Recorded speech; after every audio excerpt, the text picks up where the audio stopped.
Welcome everyone to Counter-Hegemony. In November 2021, Elke Kahr was sworn in as mayor of Graz, Austria's second largest city. Kahr is the local chair of the Austrian Communist Party, or KPÖ in German. In the 2021 municipal election, the KPÖ won a surprise victory in Graz with nearly 29% of the vote. Kahr is not only the first communist mayor of an Austrian city, but of any major city across Europe. So why has the Styrian capital witnessed a surge of communism? What are the main reasons behind Kahr's success? And what lessons can the left elsewhere learn from the Styrian comrades? Let's take a closer look and find out. Graz did not become a communist stronghold overnight. It started with Ernest Kaltenecker, the former KPÖ chair in the city and Elke Kahr's predecessor. As early as in the 1980s, Kaltenecker began to place great emphasis on grassroots organizing and personal contact with voters. He visited residents of substandard homes, listened to their concerns, and organized help. Kaltenecker's work as city councillor predominantly focused on the issue of housing and attracted strong support outside of the left's core electorate. In the 2003 municipal election, the KPÖ won an astounding 21% of the vote. 2 years later, the party successfully re-entered the Styrian parliament after more than 3 decades. The same year, Elke Kahr replaced Kaltenecker as councillor for housing and seamlessly continued his policies. Through her work, Kahr made her name as an authentic champion of the interests of working people and convinced an increasing number of voters. There are 4 factors that explain the surge of communism and Elke Kahr's success in Graz.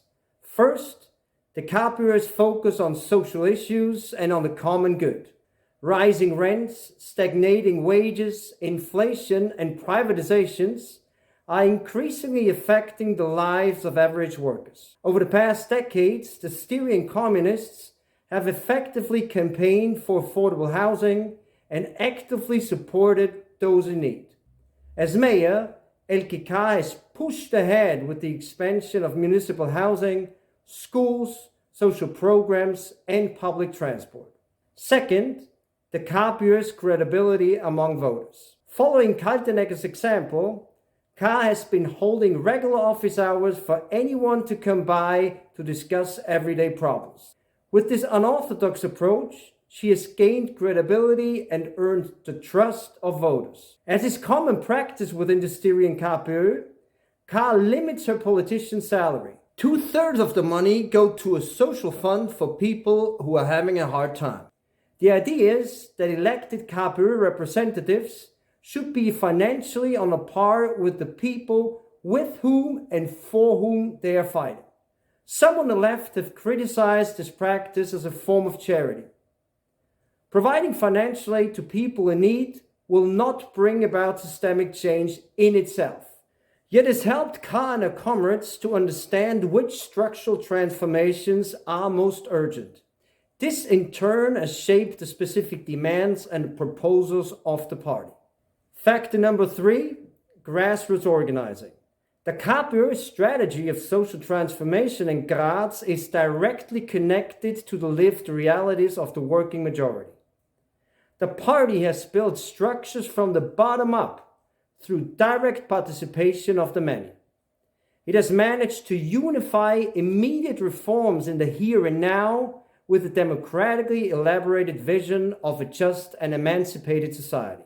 Factor number 4, the decline of the so-called center parties. Kaltenecker and his comrades understood early on how to take advantage of the decline of the Austrian Social Democrats.